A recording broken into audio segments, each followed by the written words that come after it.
Bonjour, donc aujourd'hui on a décidé d'abord d'interviewer deux coureurs qui font partie du SDIS, Tony et Thibaut, pour un peu recueillir leur avis sur la chaussure de course. Thibaut Naël, j'ai 40 ans, je suis sapeur-pompier professionnel à Saint-Étienne-Séverine. Bonjour, je m'appelle Tony Dorel, j'ai 49 ans. Ça fait à peu près 39 ans que je cours, que je pratique la course à pied. J'ai débuté au collège, comme la plupart des adolescents, par le cross du collège de fin d'année. Parallèlement à la course à pied, je pratique du VTT, du vélo de route, du ski, de la randonnée. Mais essentiellement, mon sport de prédilection, c'est le trail. J'ai commencé la course à pied à l'âge de 12-13 ans. Donc voilà, ça fait bientôt 30 ans que je cours très régulièrement maintenant. Et les sports pratiqués avant, j'ai fait un peu de sport co, foot, j'ai fait un peu de tennis de table, voilà, des sports, mais je change un peu chaque année avant de trouver mon pied avec l'athlétisme. Et depuis, ça a duré depuis presque 30 ans.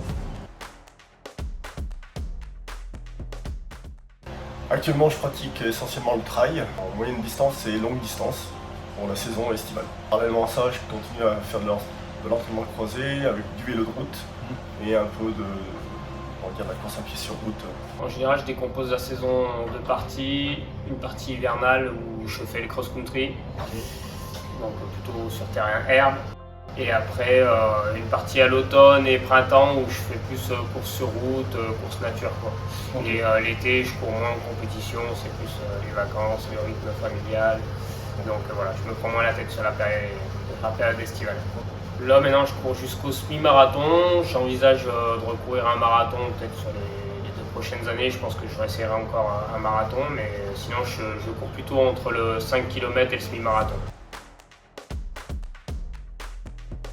Donc déjà, pour changer de paire de chaussures, j'attends pas le dernier moment, parce que comme ça me laisse le temps de trouver déjà le meilleur prix, parce que ça devient de plus en plus cher, donc c'est vrai que ça me laisse ce temps-là aussi de tomber sur une promo. Et puis ça permet d'avoir toujours une paire d'avance et de ne pas courir sur des chaussures usées trop longtemps en se disant ouais, j'irai bientôt en acheter, puis on repousse l'échéance et on finit par se blesser parce que la chaussure est trop usée. Donc voilà, après comment je m'y prends, je regarde déjà qu'elle me plaise, ça fait partie aussi, le design ça fait quand même partie du choix. Je regarde le confort quand je mets le pied à l'intérieur. Après j'ai une marque qui me correspond bien, je cours bien avec Nike moi, donc c'est vrai que je reste quand même souvent sur cette marque parce que j'ai varié dans le passé, mais ça m'est arrivé de me blesser. Alors est-ce que c'était vraiment lié au changement de marque ou pas, je sais pas, mais en général je reste bien sur Nike, donc je connais bien les modèles, je sais ce qui me correspond. Et après, en fonction de pourquoi j'achète la chaussure aussi, je vais pas regarder les mêmes critères. Si c'est une chaussure de compétition, je vais quand même axer sur la légèreté, le dynamisme. Maintenant, il y a toutes les nouvelles chaussures avec plaque carbone, donc je m'oriente plutôt là-dessus sur mes chaussures de compétition pour la route.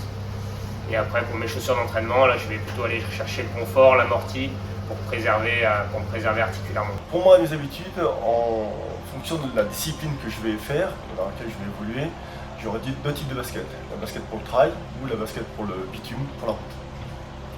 Pour le trail, j'essaye d'avoir 2-3 paires de baskets d'avance et de faire un roulement hebdomadaire. C'est-à-dire que je ne vais pas prendre toujours la même basket à chaque séance. En fonction de la distance que je vais faire, si je pars sur du long comme cet été, je vais prendre une basket qui sera beaucoup plus souple pour amortir. Et si je pars sur du court, comme une certaine distance, je prendrai une basket un peu plus rigide et un peu plus tonique, en fonction de ce que je trouverai sur le commerce. Ouais, je pense que c'est le confort. Si on se sent bien dans une chaussure, à mon avis, on a quand même moins de chances de se blesser avec. Si déjà quand on l'enfile, on sent qu'il y a des points durs, qu'on ne se sent pas comme d'habitude, c'est quand même, on prend peut-être plus un risque de blessure là-dessus. Il faut que la basket elle soit agréable à porter, pas de blessure au niveau des coutures, en partie vers les malléoles, et qu'elle soit vraiment agréable dans tous les mouvements et sur tout type de terrain. Et je vais dire aussi une bonne accroche par rapport au trail. Essentiellement, je prends sur internet pour la simple raison que moi, comme j'ai dit, c'est quand même, je me fournis bien sur Nike et que Nike, c'est difficile de les trouver en magasin parce qu'ils ne travaillent pas avec beaucoup de magasins, même sur les grands distributeurs. comme Decathlon et Intersport ou autres. Ils ont les modèles principaux, mais ils n'ont pas une grande gamme. Donc voilà, pour acheter du Nike, c'est quand même essentiellement par internet. Ça a l'avantage de permettre de trouver des bonnes réductions aussi. C'est parce que tu sais que ça te convient. Donc, voilà, parce que je sais que c'est la marque de tout ce que j'ai essayé maintenant en 20 ans de course à pied, j'ai quand même un peu fait le tour. C'est celle dans laquelle je me sens le mieux. Essentiellement dans un magasin, parce que j'aime bien essayer les baskets. Avoir un conseil, parce qu'il y a des techniciens pour nous permettre de choisir les baskets. Et puis quand on a choisi une paire de baskets, on la connaît, souvent on revient sur la même paire de chaussures.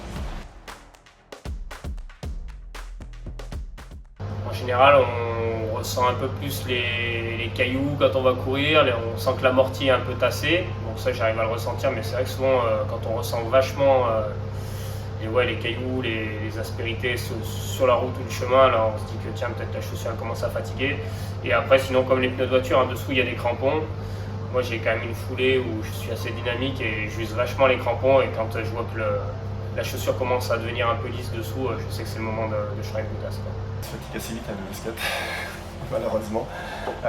Je dirais à peu près tous les 6 mois, par rapport à l'intensité que je peux leur mettre. Même si je fais un roulement, je sens tout de suite dès que j'ai un petit peu mal au dos ou certaines articulations, notamment les genoux, je sais qu'il faut changer de basket. Sachant que moi je porte pas de semelle, donc je sens vraiment tout de suite quand il faut changer la paire de basket. Certains coureurs aiment avoir plusieurs paires pour alterner en fonction de ce qu'ils ont prévu comme séance, et d'autres préfèrent avoir une paire dans laquelle ils se sentent bien et utiliser cette paire sur un peu plusieurs mois en fonction de l'objectif préparé et en fonction du terrain sur lequel ils s'entraînent. Il n'y a pas de règle à ce niveau-là, c'est vraiment vous qui allez sentir ce qui vous convient le mieux. Ce qui est important, c'est d'être attentif à l'usure de votre chaussure. Donc au niveau de l'usure, il faut regarder si la chaussure n'est pas trouée, si la semelle conserve quand même une bonne accroche au niveau des crampons, surtout si vous faites du trail. La chaussure ne doit pas non plus être trop déformée. Quand on la pose, il ne faut pas qu'elle bascule trop d'un côté ou d'un autre. Et ça va dépendre des mousses également qui sont dans la semelle de la chaussure. Il faut regarder si les mousses ne sont pas trop tassées, c'est-à-dire que si elles n'ont pas trop de rides. Vous allez également en courant, comme l'a expliqué Thibaut, ressentir un peu si votre chaussure conserve ou pas une bonne mousse ou si la mousse n'est plus performante du tout. Dans ce cas, c'est le moment de changer de chaussure.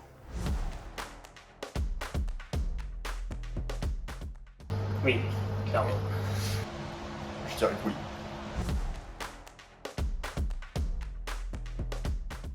Oui.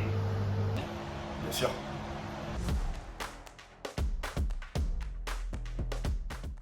Non. Ça peut, oui. On ne peut pas passer du jour au lendemain d'une chaussure avec un gros amorti à des chaussures minimalistes, vraiment sans amorti.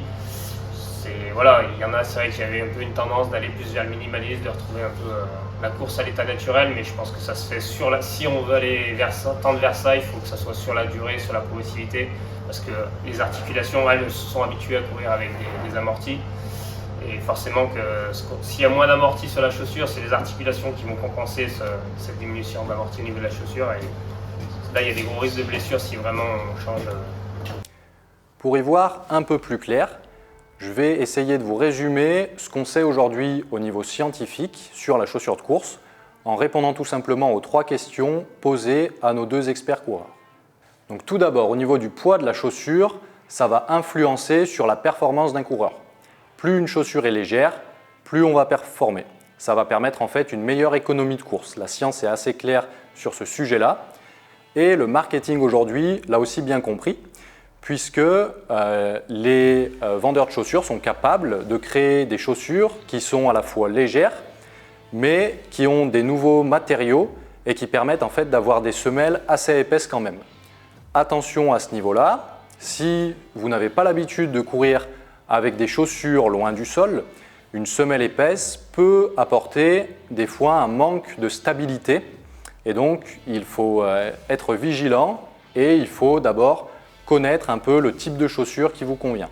On sait également qu'un coureur qui est habitué à avoir des chaussures plutôt fines, près du sol, par exemple les coureurs qui font des courtes distances, peut potentiellement être perturbé dans sa biomécanique de course, c'est-à-dire sa manière de courir, si jamais il vient à trop s'éloigner du sol. C'est très important d'essayer une chaussure de course avant de l'acheter ou de connaître le produit avec lequel on court. On sait que c'est le deuxième critère qui scientifiquement est plutôt validé, c'est le confort d'une chaussure. Une chaussure confortable va également permettre une meilleure performance derrière, puisqu'on va éviter les douleurs au niveau du pied, les zones de friction également, comme les ampoules. Contrairement à ce que l'on peut penser, on peut être très confortable même dans une chaussure qui est très simple, sans forcément de technologie, d'absorption ou de stabilité. Donc il faut encore une fois essayer la chaussure et voir si on se sent à l'aise. Pour ça, le plus simple, c'est d'aller dans un magasin spécialisé. Vous pouvez vous faire conseiller par des experts en fitting, c'est-à-dire les experts de la chaussure qui, en fonction de la forme de votre pied, vont pouvoir vous conseiller. Et quand vous enfilez la chaussure, c'est important également de courir un peu dans le magasin ou même de sortir un peu devant le magasin pour faire quelques foulées et voir si vous ressentez la même chose qu'avec la paire précédente, si vous arrivez à courir de manière la plus fluide possible. Si vous courez depuis des années avec la même marque ou la même paire de chaussures que vous renouvelez régulièrement et que cela vous convient, comme Thibaut l'a expliqué, n'hésitez pas à conserver ces habitudes. Ça diminuera fortement le risque de se blesser en changeant de matériel. D'ailleurs, on sait aujourd'hui que les habitudes de chaussage jouent également un rôle important pour éviter les erreurs. Si vous voulez une idée par rapport à la chaussure actuelle pour savoir comment changer et renouveler votre paire, vous pouvez utiliser un indice qui a été créé en 2010 par 42 experts de la course à pied, c'est l'indice minimaliste. Cet indice va prendre en compte 5 critères et permet de rester cohérent et d'avoir une idée objective de votre chaussure de course. Pour connaître l'indice minimaliste de votre chaussure, vous pouvez prendre le modèle actuel de votre chaussure, aller sur Google et vous tapez dans la barre de recherche votre modèle suivi d'indice minimaliste. Vous allez ensuite, dans les premiers liens qui vont vous être proposés, voir le site de la clinique du coureur et en accédant au site, vous pouvez voir l'indice minimaliste de votre chaussure. Lors du changement, idéalement, il faudrait un modèle qui soit à plus ou moins 10% de l'indice minimaliste actuel. C'est comme ça qu'on limite au maximum le risque de se blesser lors du changement de chaussure.